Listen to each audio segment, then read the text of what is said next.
Bonjour à vous. Dans cette vidéo, nous parlons des Américains pendant la Première Guerre mondiale. Les Américains engagent leur premier combat en novembre 1917. 2 millions de soldats américains sont mobilisés sur le sol français à la fin de la guerre. Afin d'honorer les combats et les soldats, dont 110 000 sont tués, les États-Unis obtiennent de construire un mémorial.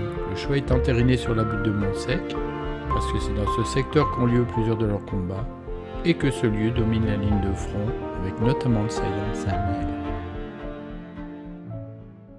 La Première Guerre mondiale est déclarée en août 1914. 70 pays seront concernés, 70 millions de soldats seront mobilisés sur l'Europe, 10 millions sont tués et autant de civils.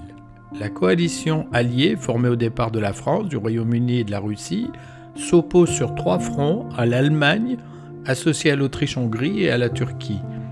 Le front de l'Est, c'est le front de Russie, celui du sud de l'Europe dans les Balkans avec la Serbie et la Roumanie, et dans les Alpes alliés à l'Italie. Le front de l'Ouest sur la France en se souvenant que la Moselle et l'Alsace font alors partie de l'Allemagne depuis la guerre de 1870. En septembre 1914, l'armée allemande traverse la Belgique et assure une percée rapide sur le territoire. Stoppée sur la Marne depuis Paris jusqu'en région Est, elle recule et se fixe sur les hauteurs de l'Aisne et dans la Somme. Les armées s'enterrent dans les tranchées. Un face-à-face de tranchées commence alors pour durer 4 années sur une ligne de front de 750 km s'étendant de la mer du Nord jusqu'aux Vosges. Aucune offensive, ni aucun assaut aussi violent soit-il, ne fait bouger significativement cette ligne de front bien ancrée. Faut attendre la fin de l'année 1917 avec le renfort des Américains pour que la supériorité numérique et militaire commence à donner un avantage aux Alliés.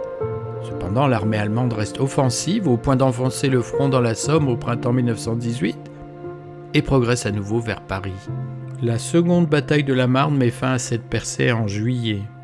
La contre-offensive démarre en août avec les Britanniques sur la Somme.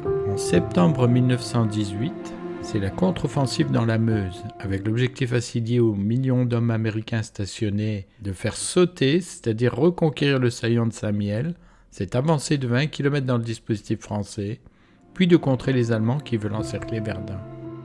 Les militaires allemands ne sont pas définitivement vaincus, mais épuisés par ces batailles, ils vont entamer des pourparlers qui mènent à l'armistice du 11 novembre 1918.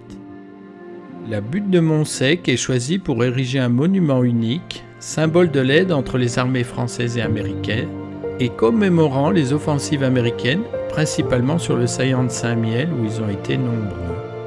Le Montsec ne connaît qu'un seul combat, celui de la reconquête du 13 septembre 1918 par le 2e corps d'armée française. Cette butte domine à 377 mètres d'altitude, soit 150 mètres au-dessus de la plaine. Le monument terminé en 1932 est fait de pierre calcaire de ville, pierre qui n'est pas à son coup d'essai puisqu'on la retrouve sur la place Stanislas à Nancy, au Petit Palais et à la Gare de l'Est, Paris, ou à la base de la Statue de la Liberté. La rotonde, montée sur 16 colonnes, s'élève de 20 mètres, socle compris.